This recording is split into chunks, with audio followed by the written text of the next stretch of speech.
හයි අයිබෝවන් ඔගොලන් එකතු වෙන්න SDB මන්තීරුව පොඩ්කාස්ට් එකත් එක්ක අද අපි විශේෂ මාතෘකාවක් වෙනද වගේම හොයාගෙනාව ඕගොල්ලොන්ට එක්ක කතා කරන්න අදහස් බෙදාගන්න එතකොට ඕගොල්ලන්ට ඕගොල්ලන්ගේ ජීවිතේ වෙනස් කරගන්න යෝජනා සපයන්න ඊට කලින් දෙයක් කියන්න ඕනි කියලා හිතුවා මම දැක්කා මං කියවපු පොතක කොහේ හරි සඳහන් වෙලා තියෙනවා දුවන්න බැරි නම් ඇවිදින්නත් බැරි නම් පියාඹන්න බැරි නම් වෙන ක්‍රමයක් හොයාගන්න එහෙමත් නැත්නම් පීනන්න වැදගත් වෙන්නේ මේ මොන ක්‍රමේ භාවිතා කරලා හරි මොන ක්‍රමේ පාවිච්චි කරලා හරි ඉස්සරහට යන එක විතරයි කියලා.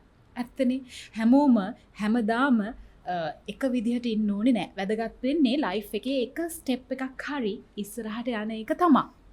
ඉතින් ඔයා එහෙම ලයිෆ් එකේ ඉස්සරහට යන්න කැමති නම් ඔයා වෙනුවෙන් ඔයාට උදව් කරන්න නැත්නම් ඔයාට ශක්තියක් වෙන්න තමයි SDB මන්තීරුව මේ පොඩ්කාස්ට් එකකින් අපි try කරන්නේ.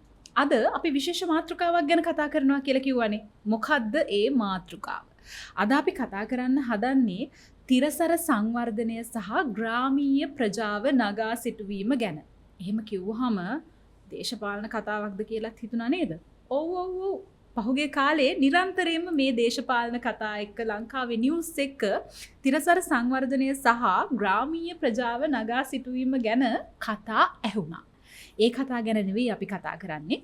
තිරසර සංවර්ධනය සහ ග්‍රාමීය ප්‍රජාව නගා සිටුවීමට බැංකු පද්ධතියේ තියෙන දායකත්වය ගැන. දැන් මේ ගැන කතා කරන්න කවුද අද පොඩ්කාස්ට් එකට එකතු වෙලා ඉන්නේ? අද SDB මන්තීරුව පොඩ්කාස්ට් එකට මේ ගැන කතා කරන්න අපි ඉන්වයිට් කරා SDB බැංකුවේ ජ්‍යෙෂ්ඨ කළමනාකරු උපාය මාර්ගික සැලසුම්කරණය සහ තිරසර බැංකුකරණය නිලූපමා මදුරාවර. අයිබෝවන් ලොකු තනතුරක්. මේක ඇතුලේ තියෙන කතාවත් ඒ වගේම ලොකුයි කියලා හිතනවා. අපි කතාව ඇතුලේ ඒ ප්‍රශ්න වලට උත්තර හොයාගමු. ඊළඟට අපි ඉන්වයිට් කරා අද අපේ පොඩ්කාස්ට් එකට SDB බැංකුවේ ග්‍රාමීය නගා සිටුවීම පිළිබඳ කළමනාකරු සුමේදා කුමාර ආරච්චි. ආයිබෝවන් ඔයාවත් බොහෝම ගෞරවයෙන් පිළිගන්නවා පොඩ්කාස්ට් එකට. දැන් මේ පහුගිය කාලේ නිවුස් වල නිතරම මේ සස්ටේනබිලිටි එතකොට තිරසර සංවර්ධනය මේ ගැන ප්‍රවෘත්ති අපිට ඇහුණා මම අර පටන් ගද්දි කිව්වා වගේ. මොකද්ද මේ තිරසර සංවර්ධනය කියන්නේ? ඔදුලාශිත් තිරසර සංවර්ධනය කිව්වම මම හිතන්නේ කෙනෙකුට හිතනවා ඇති මේක කාලගුණය වෙනස් වීම ගැන කතා කරනවා. එහෙම නැත්නම් අපි මේ කසල කොහොමද ප්‍රතිචක්‍රීකරණය කරන්න කියලා පාරවල් හදන එක ගැන පාරවල් හදන එක ගැන කතා කරනවා. එහෙම නැත්නම් මේ වායු දූෂණය, ජල දූෂණය ගැන කතා කරනවා කියලා. නැහැ තිරසර සංවර්ධනය කියන්නේ මේ වගේ සීමා වෙච්ච දෙයක් නෙවෙයි. ඔයා ඉස්සලා කිව්වා වගේ මේක ගොඩාක් පුළුල්ව විහිදිච්ච සංකල්පයක්. මේකෙදි මම දකින්නේ මේ සංකල්පය එක එක්කිනාට පෞද්ගලිකයි සහ ඒ පුද්ගලයාගේ එයා දෙන වටිනාකම් අනුව මේක වෙනස් වෙනවා කොහොමද මේ තිරසරභාවය කියන එක. දැන් මෙතනදී තා සරලව මම කිව්වොත් තිරසරභාවය කියලා කියන්නේ අද දවසේ අපි කරන ක්‍රියාකාරකම් අපි කරන පරිභෝජන අපි සම්පත් යොදා ගැනීම බලගනිද්දී ගන්න තීරණ හෙට දවසේ මගේ දරුවාගේ දරුවාට කොහොමද බලපාන්නේ කියලා හිතලා තීරණ ගැනීම සහ පරිභෝජනය කිරීම තමයි තිරසරභාවය කියලා කියන්නේ. ඉතින් මේ තිරසරභාවය කියන එක මම ඉස්සෙල්ලා කිව්වා වගේ පරිසරය විතරක් සම්බන්ධ වෙච්ච එකක් නෙවෙයි.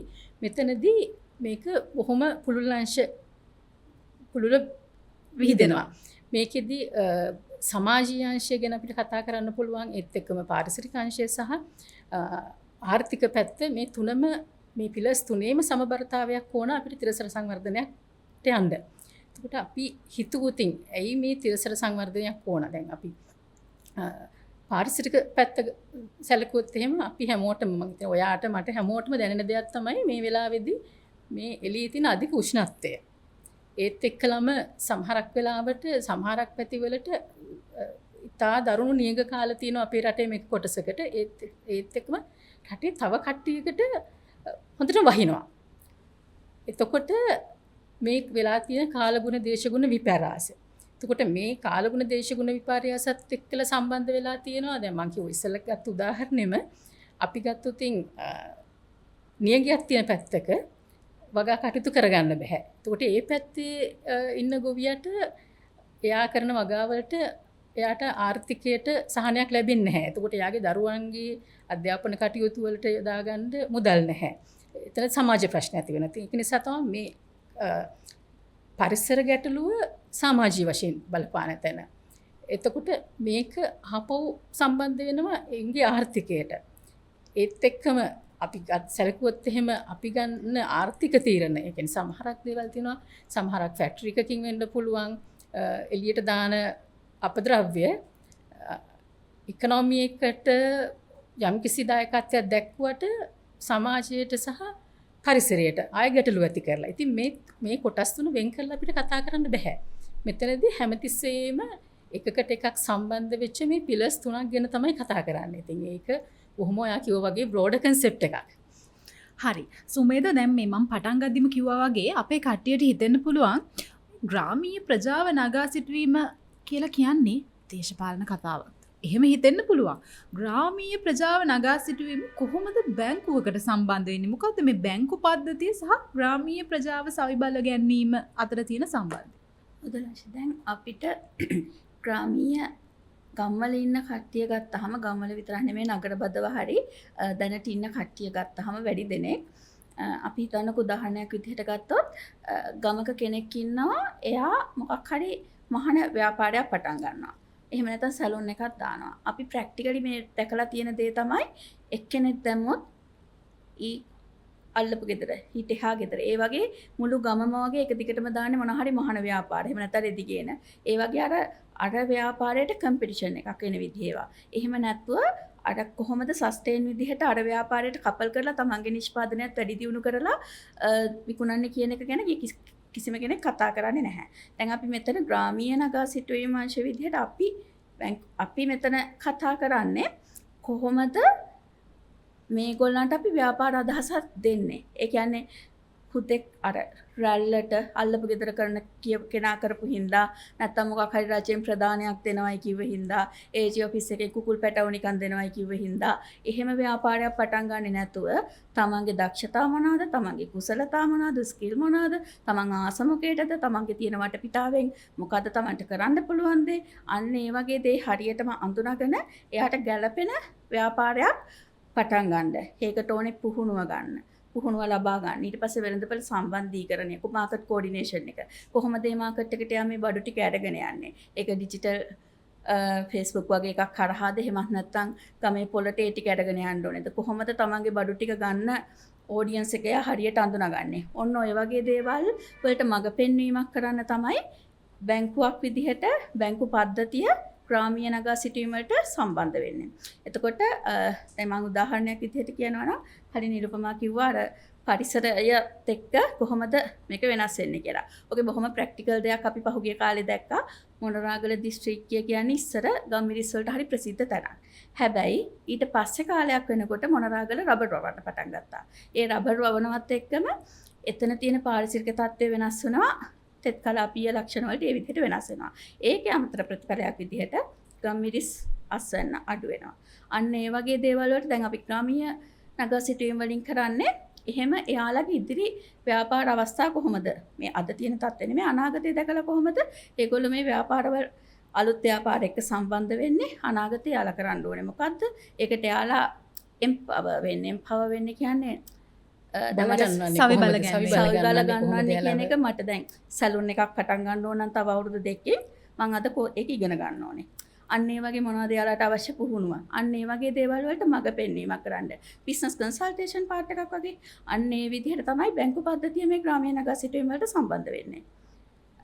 ඒකෙදි මම තව පොඩි දෙයක් එකතු කළොත් මේකෙදි අපි අප්‍රෝචස් තුනක් ගන්න පුළුවන් අපිට. එකක් තමයි ඒගොල්ලන්ට ඉන්කම් එක වැඩි කරගෙන කොහොමද යාලා ආදායම වැඩි කරගන්න. ඒ කියන්නේ මේ රූරල් අප්ලිෆ්ට්මන්ට් කියන එකට ඒගොල්ලෝ එන්ගේජ් වෙන්න කියන එක ගන්න පුළුවන්. ඒකට යාලට මොන හරි යාලගේ බිම්මට්ටමෙන් බිම්මල් වවනවා.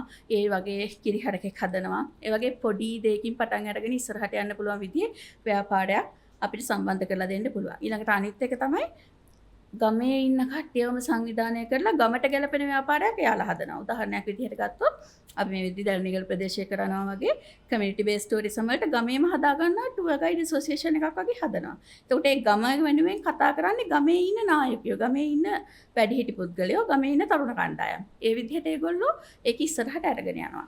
අනිත් එක තමයි සමාජ ආරක්ෂණ ක්‍රමයක් විදිහට. දුප්පත් අයට බෙනිෆිට් එකක් ගන්න කොහොමද කියලා ඒ විදිහට අපි යාලට කියනවා මෙන්න මේ දේ කරන්න කියලා. ඒගොල්ලෝ ගොඩක් වෙලාවට දන්නේ නැහැ යාලා මොනවද කරන්න ඕනේ කියලා. අපි යාලට කියනවා ඔයාට මේ දේ කරන්න පුළුවන් අපි ඉස්සරහට යන්නම් කියලා අපි පුහුණුවක් දීලා පටන් ගන්නවා. හරි දැන් මේ අද අපේ පොඩ්කාස්ට් එකත් එක්ක එකතු වෙලා ඉන්න අයට ටිකක් විශේෂත්වයක් වෙන්නේ වෙනදට වඩා පොඩ්ඩක් අපි ලයිට් අප් වෙලා පොඩ්ඩක් එළිය වැඩි වෙලා අද පොඩ්කාස්ට් එක ටිකක් ලස්සනයි කියලා හිතනවා නම් එහෙම වෙන්නේ මෙතන කාන්තාවන්ම 3 දෙනෙක් ඉන්න හින්දා. ඒ නිසා අද පොඩ්කාස්ට් එක කොහොමත් විශේෂයි. නිරූපමා මේ මොකද්ද තිරසර බැංකුකරණය කියලා කියන්නේ? තිරසර බැංකුකරණය. ඉතින් තිරසර බැංකුකරණයට එන්න මම මේක ලොකු කතාවක්. ඒ කියන්නේ බැංකුකරණයට ප්‍රවේශ වෙන්නේ බැංකු වලින් කොහොමද මේ සස්ටේනබල් ඩෙවලොප්මන්ට් කියන තැනට බලපෑම ඇති වෙනවා කියන එක බලද්දී. ඉතින් අපි මෙහෙම හිතමු. අපි හිතුවොතින් මේ අපේ රට සමාජයේ පුද්ගලයෝ දැන් තනි තනිවම මේ ජීවත් වෙන්නේ. අපි හැමෝම එක එක්කෙනාට අන්තර් සම්බන්ධව තමයි ජීවත් වෙන්නේ. ඒකට අපිට එකිනෙකාගෙන් වෙනස් වෙන්න බෑ. අපිට තනියෙන් ජීවත් වෙන්න බෑ. තනියෙන් ජීවත් වෙන්න බෑ. අවසානයේදී මේක දැන් විශ්ව ගම්මානයක් වෙලා තියෙනවා. ඒකට මේ විශ්වයේ මේක ගම්මානයක් කියලා හිතුවොතින් අපි එක පුද්ගලයෙක් කරන දේ මේ විශ්වයේ ගම්මානයේ ඇතුලේ අනිත් පුද්ගලයන්ටත් දැනෙනවා. ඉතින් මේක මේ විදිහට දැන් අපි ඉස්සෙල්ලා මගේ උදාහරණ කිව්වා වගේ අපේ රටේ එක පැත්තක වීලි කාලගුණයක් තියෙදි තව පැත්තක වහිනවා වගේම හිතන්න මේ ලෝකෙ ගත්තහම මේ වගේ විවිධාකාර වූ විෂම වූ විවිධාකාර වූ ප්‍රශ්න රාශියක් එක එක පැතිවල තියෙනවා. සමහරක් කට්ටියට පිරිසුදු වතුර නැහැ, සමහරක් රටවල් වලට ගියම් හුස්ම ගන්න නිදහස නැහැ කාර්බනීකරණය නිසා වායු දූෂණය වෙලා, සමහරක් පැතිවලට ගියාම ඒගොල්ලන්ගේ කාන්තාවන්ට ඉදිරියට ඇවිල්ලා කාන්තාවන්ට සම්මතනක් කියන්නේ නිසි තැනක් හම්බෙලා නැහැ. ඉතින් ඒ වගේ මේ රටවල් වල විවිධාකාර ප්‍රශ්න තියෙනවා. ඉතින් මේක පහුගිය දශකයක කාලෙ විතර ඉඳලම ඒකේ ලෝකේ ජාතීන් එකතුලා මේක ගැන දිගින් දිගට කතා වුණා. එතකොට මේක කතා වෙලා අවසානයේදී 2015 වසරේදී එක්සත් ජාතීන්ගේ සංවිධානයේ රටවල් 193ක් ශ්‍රී ලංකාවත් ඇතුළුව හැමෝම එකඟ වුණා දැන් මේ අපි එකතු වෙලා මේ අප්‍රෝච් එකට යන්න ඕන. මේක කරේ නැත්නම් අපිට තනි තනිව මේක විසඳන්න බෑ. එහෙම කියලා සම්මුතියින් 17කට අපි කියනවා සස්ටේනබල් ඩෙවලොප්මන්ට් ගෝල්ස් 17කට මුළු ලෝකෙම කමිට් වුණා. අපි 2030 වසර වෙනකොට අපි මෙන්න මේ වගේ ඉලක්කවලට එනවා කියලා. එතකොට ඒකෙදි සමහරක් ඒවා ආහාරවල සුරක්ෂිතතාවය, කාන්තාවන්ට සහ පිරිමින්ට සමාන අයිතිවාසිකම් ලබා දීම, ඩීසන්ට් වර්ක් ප්ලේස් එකක් තියෙන එක, ඔය වගේ අරමුණු 17කට යන්න හැමෝම එකඟ වුණා. එතකොට දැන් මේ අරමුණු 17ට එකඟ වෙනකොට ඊට පස්සේ දැන් ලංකාව ගත්තහම ලංකාව අපි එතනට ලයින් වෙන්න ඕන. ඒත් එක්කම ශ්‍රී ලංකා මහ බැංකුවෙන්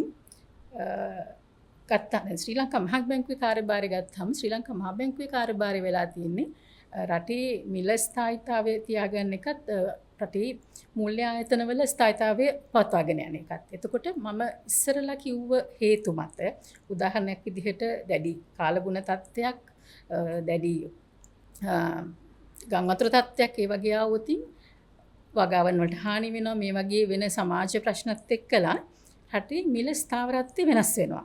ඉතින් එතකොට මුළු සමස්ත ආර්ථිකයටම මේක දැනෙනවා. ඉතින් මෙතනදී ලයින් අප් වුණාම සෙන්ට්‍රල් බැංක් එක ඇතුළුව බැංකු පද්ධතියම තේරුම් ගත්තා අපිට ලොකු කාර්යභාරයක් කරන්න තියෙනවා බැංකු විදිහට.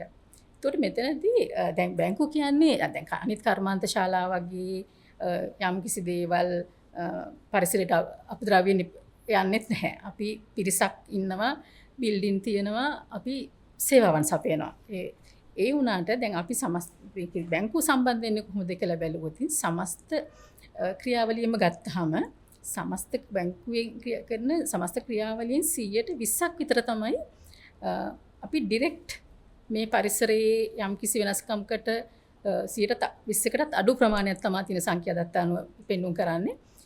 අපි කන්ට්‍රිබියුට් කරන්නේ. ඒ කියන්නේ අපි මේ කාබන් ඩයොක්සයිඩ් විමෝචනය කරන එකට මේ බැංකු බිල්ඩින් පුද්ගලයෝ කියන එක. හැබැයි බැංකු විසින් බැංකුවල ප්‍රධාන කාර්ය වෙන්නේ ණය ලබා දීමනේ කිය ව්‍යාපාර සඳහා විවිධ ශේෂ්ත්‍රයන් සඳහා විවිධ දේවල් වලට අපි ණය සැහැන් ලබා දෙනවා. එතකොට බැංකු වලින් ණය ලබා දෙන ශේෂ්ත්‍ර වලින් සිදුවෙන බලපෑම හරියට ඇසස් කරලා ඒකට අවශ්‍ය විදිහේ නිර්ණායකත් සහිතව තේරුම් අරගෙන මේ අපි මුදල් ලබා දෙන මේ ප්‍රොජෙක්ට් එකේ මේ ව්‍යාපෘතිය මේ මුදල් අරන් කරන දේ කොච්චර පරිසර හානියක් වෙනවද? එහෙම නැත්නම් මේකෙන් තව කී දෙනෙකුට යහපතක් කරන්න පුළුවන්ද? ඒ කියන දේ තේරුම් ගැනීම තමයි බැංකු වලින් මේ තිරසාර සංවර්ධනයේදී සිදු කරන්නේ. හරි. ඉතින් මේක තමයි අවසානයේදී බැංකු කොහොමද තිරසාර සංවර්ධනයට සම්බන්ධ වෙන්න කියන තැන. හරි. සුමේද දැන් මේ ග්‍රාමීය සමූහවල ආර්ථිකය නගා හිටවන්න බැංකු පද්ධතියේ ඉන්වෝල්ව්මන්ට් එක ගැන ඔයාගේ අයිඩියා එක මොන වගේද? මම හිතන්නේ බැංකුවට තමයි මේක හරියටම කරන්න පුළුවන්. ඇයි එහෙම කියන්නේ? මොකද අනිත් අපි හැම දෙයක්ම ගත්තොතින් දැන් හිතන්න ගමේ අපි ඉස්සර වෙලාම හිතමු ගමේ තියෙන ග්‍රාම සංවර්ධන සමිතිය, සුබ සාධක සමිතිය වගේනොත් ග්‍රාමීය ප්‍රජාව වෙනුවෙන් මොනවා හෝ දෙයක් කරනවා. හැබැයි ඒ කට්ටිය ඉන්නේ එක්තරා ඒ කියන්නේ ගමක් ගත්තොත් අපි මේ කියන්නේ ලංකාව අපි ගත්තාම තාමත් අපි සංවර්ධනය වෙමින් පවතින රටක්. එතකොට අපි ගොඩක් වෙලාවට ප්‍රධානම නගරවල වුණත් මම හිතන්නේ කොළඹ ඇර අපි වෙන මොන ප්‍රධාන නගරයකට ගියා වුණත් තාරපාර දෙපැත්තේ තියෙන සංවර්ධනය එතනින් කිලෝමීටර් 5ක් ඇතුලේ නැහැ. එතකොට ඒ වගේ ගියාපුවම ඒ කට්ටියට ගොඩක් වෙලාවට තියෙන සීමා සහිත දැනුමක් ඒ ගමේ කියන්නේ ගමේ ගොඩක් වෙලාවට ගම්වල මූලිකත්වය ගන්න අය ඉන්නවා ඉස්කෝලේ ප්‍රින්සිපල් පන්සලේ හාමුදුරුවෝ ඒ වගේ අර මේ ප්‍රජානායකයෝ කියන්නේ අපි කමියුනිටි ලීඩර්ස්ලා කියන්නේ යන්නේ එහෙම කණ්ඩායමක් ඉන්නවා. එහෙම අය නැති තැන්වලදී මූලිකත්වයේ ගන්න කට්ටියට තියෙන්නේ තේහා ලිමිටඩ් නොලෙජ් එකක්. ඒකට එයාලා හැමතිස්සෙම ලෝකේ දකින්නේ ලිමිටඩ් නොලෙජ් එකක් අතරින්. බැංකුවක් කියන්නේ මිනිස්සුන්ට බැංකුවක් නැතුව ඉන්න බෑනේ. අනිවාර්යෙන් එක්ක එයා කියන්නේ තාමත් ඉන්නවා මේ ලංකාවේ මට මුණ ගැහිලා තියෙනවා ඕනේ තරම් අර ආදි කාලේ වගේ ලිප්පොක්කයට කැටේ මේවා කරලා ඒකට සල්ලි එකතු කරලා ඊට පස්සේ ඒ විදිහට එකතු කරන කට්ටිය කවදාවත් බැංකුවකට යන්න ගිහින් නැති කට්ටියව ඈත ගම්වල අපිට ඕන තරම් මුණ ගැහිලා තියෙනවා. හැබැයි එහෙම කට්ටියව වුණත් අපි මේ බැංකු ප්‍රවාහය ඇතුළට ඇදලා ගන්න ඕනේ. මොකද එයාලා ඒක හරි විදිහට පාවිච්චි කරන් ඉගෙන ගන්න බැංකුවක් එක්ක සම්බන්ධ වුණාම. බැංකුවක ඉන්න හැමතිස්සෙම අප්ඩේට් වෙන නොලෙජ් එකක් එක්ක ඉන්න කට්ටිය. ඒකට එයාලා දකිනවා දැන් උදාහරණයක් විදිහට මම කලින් කිව්ව එකම ගත්තොත් ගමේ කෙනෙක් ව්‍යාපාරයක් පටන් ගන්නකොට සිල්ලර කඩයක් දානකොට එයා හිතන්නේ ගමේ සිල්ලර කඩේ තමයි ලොකුම කඩේ කියලා. හැබැයි බැංකුවක කෙනෙක් දකින්නවා සුපර් මාකට් එකක් දකින්නවා යා ගීල්ස් වගේ වගේ big picture large scale එකක් දකින්නවා. එතකොට අර අපි ඒක දකින්නේ මැක්‍රෝ ලෙවල් එකේ. එතකොට අපිට පුළුවන් ඔයා දැන් මෙතන හරි සිල්ලර කඩේ පටන් ගන්නකොට ගමේ කට්ටියට ණයට හරි බඩු ටික දෙනවා ඒ ටික කරනවා ඒක හරි. හැබැයි එයා එතනින් එහාට නැගිටලා ඉස්සරහට යනවා නම් එයා ගමේ තියෙන දැන් අපි ගොඩක් වෙලාවට කරන්නේ කමර්ෂියලයිස් වෙලා නැති ප්‍රොඩක්ට් කොස් කුඩක් ගන්න තියනවා කියමුකෝ. කොස් ඊට පස්සේ කිතුල් පිටි වගේ ගත්තොත් කිතුල් පිටි වලින් තලප හදනවා රෙන්න මේ වෙද්දි මිනිස්සු දෙයක් කරන්නේ නැහැ. කොස් වලින් ගත්තාම කොස් තම්බලා කනවා. එහෙම නැත්තම් කිරිකොස් කනවා ඒ වගේ මොකක් හරි විදියකට කනවා මිසක් එතනින් හැට දෙයක් නැත්නම් ඉදිරිය වැටිලා යනකම් බලාගෙන ඉන්නවා.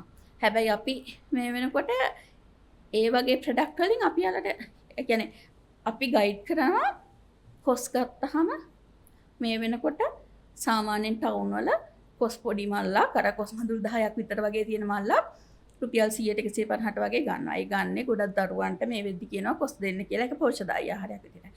ගමේ ඉන්න කාන්තාවකට පුළුවන් ඒක හරියට අඳුනගෙන පොඩි ළමයි කන්නාසි විදිහට කොස් බිස්කට් එකක් හදන්න. අපේ වගේ වේසායිකාවෝ ඉන්නවා. එතකොට ඒ වගේ අපිට පුළුවන් ඒ කියන්නේ යාලා ඉන්න මේ බිම් මට්ටමේ ඉඳන් කෝපරේට් ලෙවල් එකට ඒ ඉන්න ග්‍රාමීය ප්‍රජාව ඇරයි යන්න පුළුවන් බැංකු පද්ධතියට විතරයි. මොකද ඒකෙදි එක අවස්ථාවකදී ඒගොල්ලන්ට ඕන වෙනවා ඉතුරුම්. ඉස්සරලා මෙයාලා ඉතුරුම් වලට පුරුදු කරන්න ඕනේ. ඊට පස්සේ එක අවස්ථාවකදී යාලට ලෝන් දෙන්න ඕනේ. එක අවස්ථාවකදී එයාලට එතනින් එහා ගිය ෆැසිලිටිස් ඒ කියන්නේ digital payment, QR code, POS machine ඒ වගේ දේවල් අපි දෙන්න ඕනේ. ඔය හැම පැකේජ් එකක්ම දෙන්න පුළුවන් බැංකු පද්ධතියට තමයි. ඒක නිසා ඔව් කියන්න ඒක නිසා බැංකු පද්ධතිය තමයි සස්ටේන් විදිහට රූරල් අප්ලික්මන්ට් කියන එක කරන්න පුළුවන් ආයතන පද්ධතිය වෙන්නේ. හොඳයි. දැන් සමහර ටොපික් තියෙනවා ඒවා ගැන න්‍යායාත්මකව නැත්නම් ඒවා ගැන විස්තරයක් කියද්දි මාර ලස්සනයි. සුපර්බ්. හැබැයි ප්‍රැක්ටිකලි ඒවා ඒ තරම් ලස්සන නෑ. සමහර දේවල් කරන්නම් බෑ. ඒ වගේම කරන්න ගියොත් චැලෙන්ජස් ගොඩකට මූණ දෙන්න සිද්ධ වෙනවා. තිරසාර බැංකුකරණය ගැන නැත්තම් මේ සස්ටේනබිලිටි ඩිවලොප්මන්ට් ගැන කතාවත් එහෙමද? ලස්සනට මේක අපිට කතා කරන්න පුළුවන් වුණාට ප්‍රැක්ටිකලි මේවා කරන්න බැරිද? නැත්තම් මේ බැංකුව දායක වෙලා තිරසාර සංවර්ධන ව්‍යාපෘති වලට මේ සම්බන්ධ වුණු අවස්ථා එහෙම තියෙනවද අපිට කියන්න පුළුවන් උදාහරණ? ඔව් බැංකු සම්බන්ධ වෙලා ඇත්තටම දැන් බැංකු ගැන හිතද්දි කෙනෙකුට හිතන්න පුළුවන් බැංකු ලාභ උපයනවා විතරයි කරන්නේ කියලා. හැබැයි දැන් සම්පූර්ණයෙන්ම මුළු බොරු ලෝකෙම කියන්න ඕනේ ගත්තම නැහැ. එහෙම තමයි හැමෝටම හිතෙන්නේ. ඒක නෙමෙයි ඇත්ත හැබැයි. එතනයි ඒකේ තියෙන වෙනස දැන්. දැන් ඒ ආකල්පය අපි වෙනස් කරගන්න ඕන කාලය ඇවිල්ලා. මොකද දැන් මං කිව්වා වගේ ලෝකෙ මතුරගෙන තියෙනවා. අපිට දැන් මේ ගමන මෙහෙම යන්න බෑ. තනියම යන්න බෑ. කට්ටිය එකතු වෙලා මේක හරි විදිහට තිරසර සංවර්ධනයකට ගියේ නැත්තම් ලාභ ඉපයන්න විතරක් අපි අරමුණු කරොත් එහෙම මේ ලෝකෙම ෆේල්. ඉතින් අපිටත් දැනට දැනෙනවනේ සමහරක් කාලට හුස්ම ගන්න බැරුව යනවා. ඉතින් ওই වගේ දේවල් දැන් ඇඟට දැනෙන්න ඕනේ.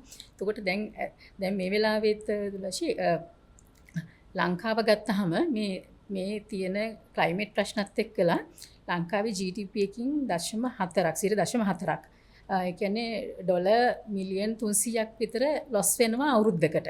දැනට තියෙන ප්‍රෙඩික්ෂන් එක 2050 වෙද්දී මේ වගේ 3 ගුණයක් විතර. ඒ කියන්නේ GDP එකකින් 1.2යි වගේ ප්‍රමාණයක් අපිට ලොස් එකක් ඇති වෙයි කියලා එක තමයි තියෙන්නේ. ඉතින් හිතන්න මේකට අපි කොලැබරේට් කරලා එකට අත්වල බඳගෙන ලාභේ පැත්ත හොයන එක පැත්තක තියලා මේ තිරසර සංවර්ධන ගියේ නැත්නම් එහෙම අපේ දරුවන්ට ඉන්න රටක් ලෝකයක් අනිවාර්යයෙන්ම නැතුව යනවා.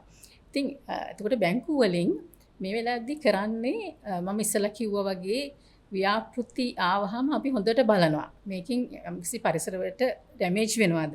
එහෙම නැත්නම් අපේ මේ ෆන්ඩ් කරන දේවල් වලින් අපිට පුළුවන් වෙයිද මිනිස්සුන්ට තව උදව් කරන්න. ඒකට සමාජීය ඇන්ගල් එකක් තියෙනවා කියලා මම කියවනේ. දැන් මේක අපි හොඳටම දන්න දෙයක් තමයි අපේ ශ්‍රී ලංකාවේ ආර්ථික වශයෙන් සක්‍රීය කාන්තාවන්ගෙන් 32%යි මේ වෙලාවේ ඉකොනොමි එකට කන්ට්‍රිබියුට් කරන්නේ. ඒ ලෝක සාමාන්‍ය ගත්තාම 49%ක කන්ට්‍රිබියුෂන් එකක් තියෙනවා. ඒකට අපිට බැංකුව විදිහට පුළුවන් නම් අපි ඒක මේ වෙලාවෙත් SDB බැංකුව විදිහට අපි ගොඩක් කරනවා කාන්තාවන් සවි බල ගැනීම සහ ඔවුන්ව ආර්ථික කටයුතු වලට ගෙන්ව ගන්න.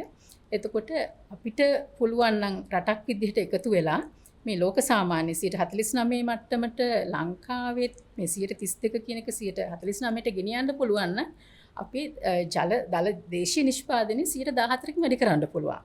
ඉතින් දැන් SDB බැංකුව ගත්තාම කාන්තාවන්ට ග්‍රාමීය නගා සිටුවීම වැඩසටහන යටතේ සුමෙදාගේ අංශය යටතේ ගොඩක් දේවල් කරන්න කාන්තාවන්ට මූල්‍ය ෆයිනෑන්ෂල් ලිටරසි පිළිබඳ ට්‍රේනින් ලබා දෙනවා. ව්‍යවසායක සංවර්ධනය පිළිබඳ ට්‍රේනින් ලබා දෙනවා. එතකොට ඒව කරලා ඒකට අපි ණය දෙනවා. මේ ඒ විමට්ටමේ එයින් එහාට ගියාම අපි ඕන තරම් ණය ලබා දෙනවා. ඒ කියන්නේ පහසුකම් ලබා දෙනවා. ඒත් එක්කම අපි ඇඩ්වයිසරි සර්විසස් දෙනවා. අපි කොහොමද කරන්නේ කියලා කියන්නේ උදාහරණ නම් ඕන තරම්. එතකොට දැන් කිසිම කෙනෙකුට අනාගතයේදී රඳා පවතින අමාරු වෙන ලාභදායීත්වය විතරක් පරමාර්ථ කරගෙන ගියොත්. මොකද ඉදිරියේදී ලෝකෙම දැන් මේක ලෝකෙම එකට එකතු වෙලා අතර බැඳගෙන යන ගමනක් නේ. එතකොට මෙතනදී ලංකාවේ අපි එකතු වුනේ නැත්තම් මේ ගමනට සමහරක් වෙලාවට අපි ඉදිරියේදී අපේ එක්ස්පෝර්ට් මාකට් එකෙන් අපි හැලෙන්න පුළුවන්. ඒ කියන්නේ අපි එක්ස්පෝර්ට් කරන දේවල් පිළිගන්නේ නැතුව යනවා. මොකද අපි මේ ලෝකෙට ඩැමේජ් එකක් කරලා නම් මේ නිෂ්පාදන කරන්නේ ඒක හරියන්නේ නැහැ. ඒක පිළිගන්නේ නැතුව යනවා. ඉතින් ඒක නිසා මේක කරන්න බැරි දෙයක් නෙමෙයි. කරන්න පුළුවන් දෙයක්. දැන් මම උදාහරණයක් විදිහට අයත් පාඩක් කියනවා නම් අපි සරලව ගත්තොත් දැන් මම හිතන්නේ නිරූපමත් කියන්නේ ඒක අපිට දැන් හිතන්න අපිට ඩයරි ෆාමින් මොන හරි කිරි හරක් පාලනයකට ෆාම් එකක් අපිට හම්බ කරන කෙනෙක් ඉන්නවා. එතකොට එයා සාමාන්‍ය විදිහට ගත්තාම අර කරන්නේ සාම්ප්‍රදායික විදිහට වෙන්නේ හරකා ඉන්නවා. හරකාට ඕන හින්දා හරකා කිරි ටික දෙනවා. මිනිස්සයාට ඕන වෙලාවට ඒ කියන්නේ ගොවියට ඕන වෙලාවට ගොවියා වතුර ටික දෙනවා. එතකොට එහෙම මිසක් අර හරි විදිහට ඒක සස්ටේන් විදිහට ඒ ප්‍රොජෙක්ට් එක කරගෙන යාමක් වෙන්නේ නැහැ. හැබැයි අපි එතන සස්ටේන් විදිහට අපි ව්‍යාපෘතිය කරගෙන යනවායි කියලා කියන්නේ හරකා කියන්නේ කිරි ගවයා ඉන්න තැන පිරිසිදුව අපි තියාගන්න ඕනේ. ආ පිරිසිදුව ඉන්නකොට තමයි කිරි අස්සන්න වැඩි වෙන්නේ. යාට වතුර දෙන්න ඕනේ හරකට ඕන වෙලාවට. මනුස්සයට කියන්නේ ගොවියට වෙලාවක් තියෙන වෙලාවට නෙමෙයි. එතකොට ඒකත් එක්කම එතන ගොම පොල් ටික එනවනේ. ඒ ටික අරගෙන කරන්න පුළුවන් වේස්ට් මැනේජ්මන්ට් විදිහට.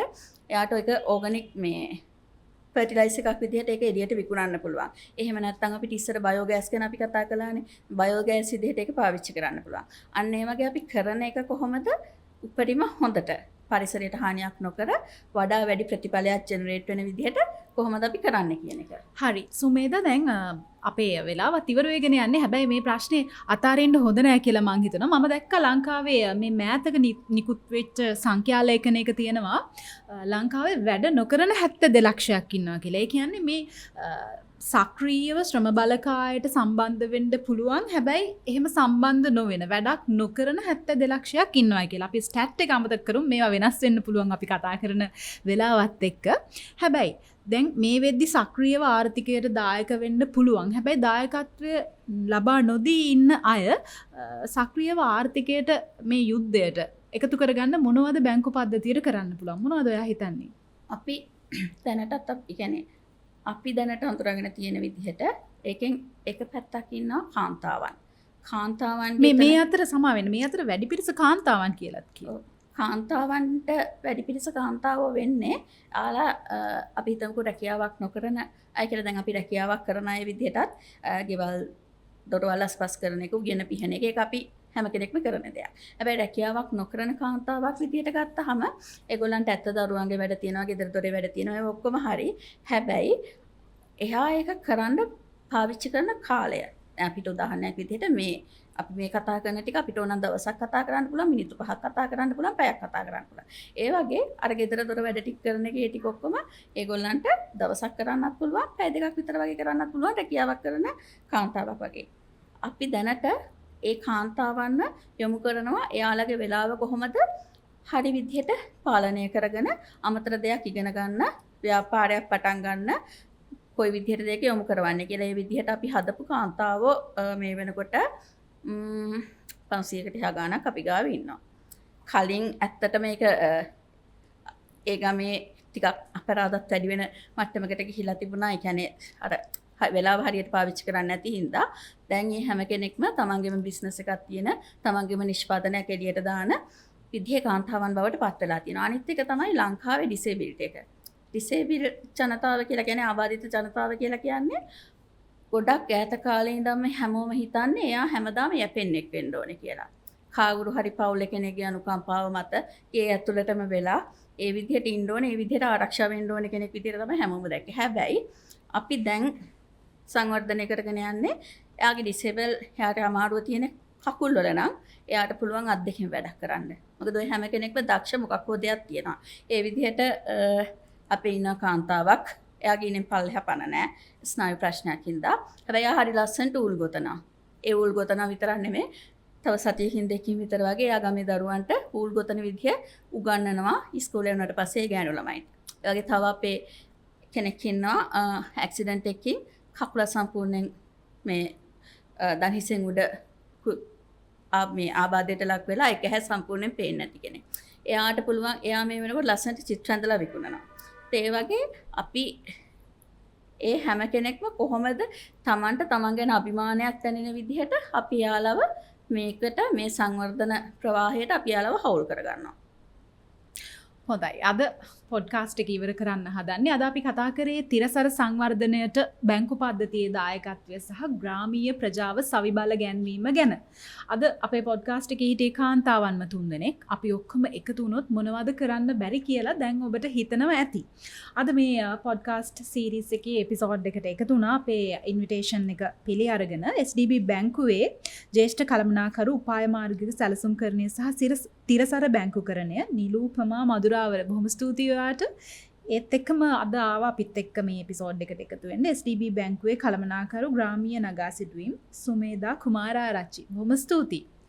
අපි අද පොඩ්කාස්ට් එක ඉවර කරනවා. හැබැයි මේ සීරීස් එකේ තවත් එපිසෝඩ්ස් තියෙනවා. ඒ නිසා අපි ඕගොල්ලන්ට මතක් කරනවා අපි මොන හරි කතා කරන්න ඕනේ ටොපික් තියෙනවා නම් පල්ලෙහා කමෙන්ට් කරන්න පුළුවන්. අපිට ටොපික් ගැන කියන්න අපි බලාගෙන ඉන්නවා ඕගොල්ලන්ගේ යෝජනා එනකල්. ඒත් එක්කම ජීවිතේ වෙනස් කරගන්න ඕනේ නම් SDB බැංකුවේ ඉන්න ඕගොල්ලන්ට උදව් කරන්න. අද හිතුවා පොඩ්කාස්ට් එක ඉවර කරන්න ආයෙත් පටන් ගත්ත තැනටම ගිහිල්ලා ඇවිදින්න බැරි නම් දුවන්න බැරි නම් ඉගිල්ලෙන් උත්සාහ කරන්න.